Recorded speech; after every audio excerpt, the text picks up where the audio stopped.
Hello everyone, this is Jack Pritam Soren. তো আজকে আমরা সিস্টেম ডিজাইন বেসিক্সের ক্লাউড কম্পিউটিং নিয়ে একটু আলোচনা করব।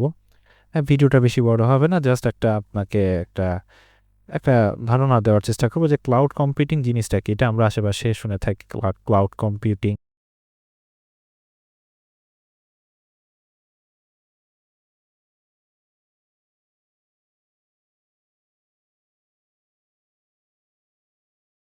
তো অনেকে আমাদের ধারণা যে ক্লাউড কম্পিউটিং মিন করতেছে যে ক্লাউডে আমাদের ডেটাগুলো উড়ে বেড়াচ্ছে, ঠিক আছে, বা ক্লাউডে কম্পিউটেশন হচ্ছে আকাশে। তা আসলে জিনিসটা এরকম না।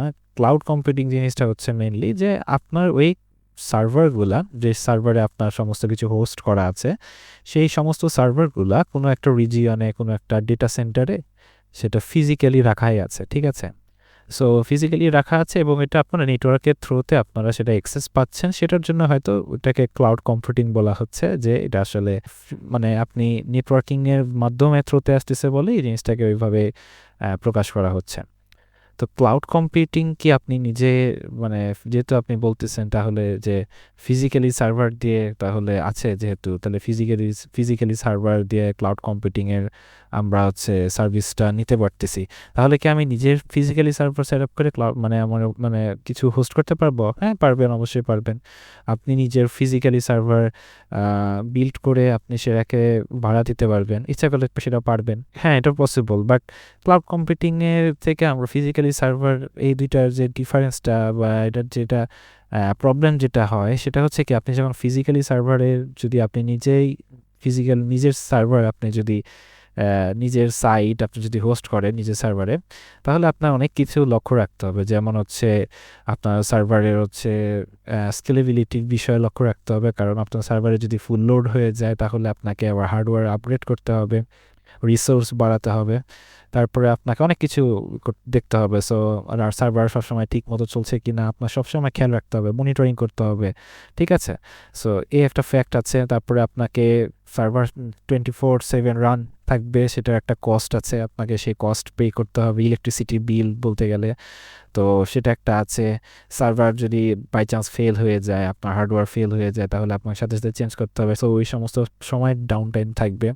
তো এগুলো অনেক ফ্যাক্টর আছে, যেটা হচ্ছে আসলে ফিজিক্যালি সার্ভারের ক্ষেত্রে আপনাকে নিজেকে আপনার সেই মাথা ব্যথাটা থাকবে যে আপনাকে সবসময় সে বিষয়ে খেয়াল রাখতে হবে, ঠিক আছে। সো ক্লাউড কম্পিউটিং জিনিসটা আসলে এই জিনিসটা সলভ করে যে আপনি যেমন ফিজিক্যাল সার্ভার নিজে বিল্ড করে নিজের সাইটকে হোস্ট করতেছেন, তেমনিভাবে ক্লাউড কোম্পানি আপনাকে সার্ভার ভাড়া দিচ্ছে, ঠিক আছে। তারা আপনাকে সার্ভারের একটা অংশ আপনাকে ভাড়া দিবে। সেই ভাড়াটা আপনি জাস্ট রেন্ট আকারে নেবেন, সেই রেন্টটা আপনি পে করবেন এবং আপনি সেই সার্ভিসটা আপনি এনজয় করতে পারবেন। আপনি মনে করেন যে একটা সাইট হচ্ছে ডিপ্লয় করবেন, আপনি ক্লাউড কম্পিউটিংয়ে একটা সার্ভার ভাড়া করলেন, ঠিক আছে। সেটা ভাড়া করার পরে তো আপনি সেই ভাড়া করার পরে আপনি হচ্ছে সেটা ইউজ করলেন, ঠিক আছে। তো এরকম ক্লাউড কম্পিউটিং অনেক সার্ভিস প্রোভাইড করতেছে, অনেক খুবই পপুলার কোম্পানিজ। তো AWS, গুগলের আছে, তারপরে মাইক্রোসফটে অ্যাজার।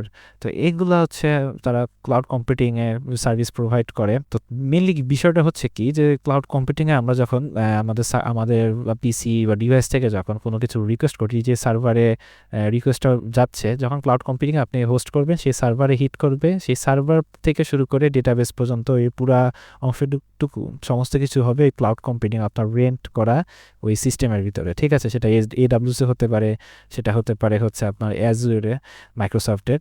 তো আপনি ওই বিষয়টা হচ্ছে, তো এটার বেনিফিটটা কি, ঠিক আছে, বা এটা হচ্ছে আপনার কি বেনিফিট, আপনাকে এক্সট্রা বেনিফিট আপনাকে দেয়, সেটা একদিক থেকে বলতে গেলে স্কেলেবিলিটি, ঠিক আছে। আপনার স্কেলিংয়ের প্রয়োজন হচ্ছে আপনাকে বেশি কিছু না। আপনি যখন ফিজিক্যালি সার্ভার যখন আপনার থাকবে, আপনার স্কেলেবিলিটির দিকে চিন্তা করতে হলে আপনাকে হার্ডওয়্যার খুলে লাগাতে হবে, সেটা ডাউন টাইম থাকবে, আপনার একটা সময় আপনার একটা একটা সময় আপনার খরচ হবে, সেখানে আপনার হচ্ছে আপনাকে সার্ভার আপগ্রেড করতে হবে, তারপরে আরও সিস্টেম আপগ্রেড করতে হবে, অনেক কিছু আছে। কিন্তু আপনি যখন এই সমস্ত সার্ভিস যখন ইউজ করবেন, ক্লাউড আপনি রেন্ট আকারে নেবেন, তখন সেখানে জাস্ট ক্লিকের মাধ্যমে আপনি আপনার স্কেলিংটা আপ করতে পারবেন। তো স্কেলেবিলিটির খুবই ইজি, ঠিক আছে।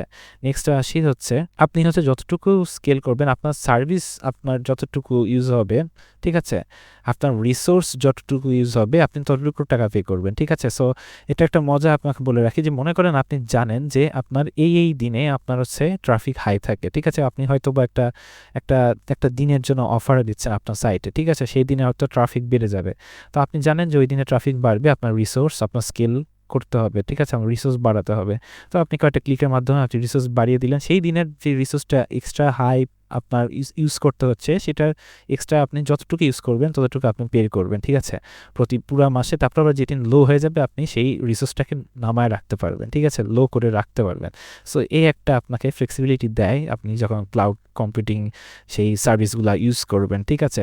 তারপরে তো আপনার মানে খুবই কস্ট কাটিং, আপনার খুবই মানে মিনিমাল কস্ট বলতে গেলে ফিজিক্যালি সার্ভারের তুলনায় আপনার জাস্ট খালি রিসোর্স আপনার যতটুকু তারা দরকার ততটুকু আপনি পে করতেছেন। সো এখানে আপনার অবশ্যই কস্ট অবশ্যই অনেক মানে খুবই কমের মধ্যে আপনার সমস্ত কিছু হয়ে যাচ্ছে।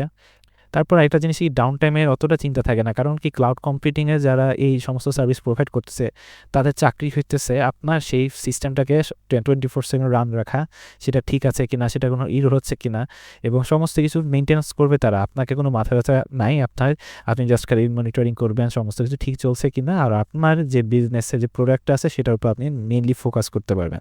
অর্থাৎ আপনাকে এই যে সার্ভার রিলেটেড আপনাকে এই মাথা ব্যথাটা আপনাকে করতে হবে না, সেটা আপনি AWS এর মানুষদের সেটা মাথা ব্যথা সেই প্রোডাক্ট সেই সার্ভারটাকে রানিং রাখা। আপনার মেইন ফোকাস হচ্ছে আপনার প্রোডাক্টটাকে ফিচার্স আপগ্রেড করা বা আপনার প্রোডাক্টটার অপটিমাইজ করা, ঠিক আছে? সো এইদিকে আপনার মাথা ব্যথা করতে হচ্ছে না, আপনি মেইনলি বিজনেস লজিকের উপরে, বিজনেসের উপরে আপনি ফোকাস করে থাকতে পারবেন।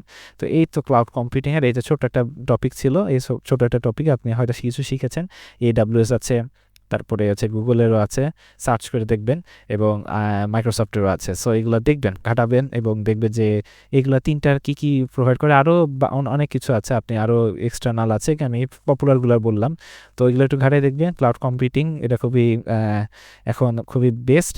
সো আমি একটা ফান ফ্যাক্ট বলি, সেটা হচ্ছে কি, আমি AWS যখন হচ্ছে তারা এই যে ক্লাউড কম্পিউটিংয়ের সার্ভিসটা যখন শুরু করেছিল, তারা এটা হচ্ছে কি বলবো, তারা হচ্ছে একটা পরীক্ষার মতো করে জিনিসটা শুরু করেছিল তাদের বিজনেসের জন্য। নট এই যে আমরা AWS এর সার্ভিস আমরা পে করি, AWS সার্ভিস আমরা কিনি, আসলে এটা AWS ফার্স্টে এভাবে শুরু করে না, তাদের নিজস্ব প্রোডাক্টের জন্য তারা শুরু করেছিল। তারপরে তারা ভাবলো যে এটা তো আমরা ভাড়া আকারে দিতে পারি, সবাই ভাড়া আকারে নিতে পারে, এবং তারা সেই ভাড়াটা জাস্ট দেবে, পে করবে, আমরা তাদেরকে ওই সার্ভার ভাড়া দিতে পারি, সার্ভিস হিসাবে ক্লাউড কম্পিউটিংয়ের মাধ্যমে আমরা সেটাকে প্রোভাইড করতে পারি। সো AWS এর যাত্রা এভাবে কিন্তু শুরু হয়েছিল, এবং আজকে তারা হিউজ লেভেলের ক্লাউড কম্পিউটিংয়ে বলতে গেলে ওয়ান অফ দ্য বেস্ট তারা প্রোভাইড করে থাকে, বলতে গেলে ওয়ান অফ দ্য বেস্টের মধ্যেই পড়ে, এবং তারা খুবই ভালো লেভেলের অপটিমাইজড এবং অনেক ভালো লেভেলের সার্ভিস তারা দেয়, ঠিক আছে? সো AWS এর অনেক ডিমান্ড আছে, আমি তো বলেছি অনেক ভিডিওতে বলে থাকি যে AWS এর অনেক ডিমান্ড। AWS এর যাদের স্কিল আছে AWS এর উপরে কাজ করার, তারা হচ্ছে অন্য সমস্ত সফটওয়্যার ইঞ্জিনিয়ারের থেকে অনেক ডিফারেন্ট। তো ঠিক আছে, আজকে এই পর্যন্ত ভিডিওটা ক্লাউড কম্পিউটিং নিয়ে। দেখা হবে সামনে অন্য কোনো ভিডিওতে, অন্য কোনো টপিকে, ঠিক আছে? ততদিন ভালো থাকবে, ধন্যবাদ সকলকে।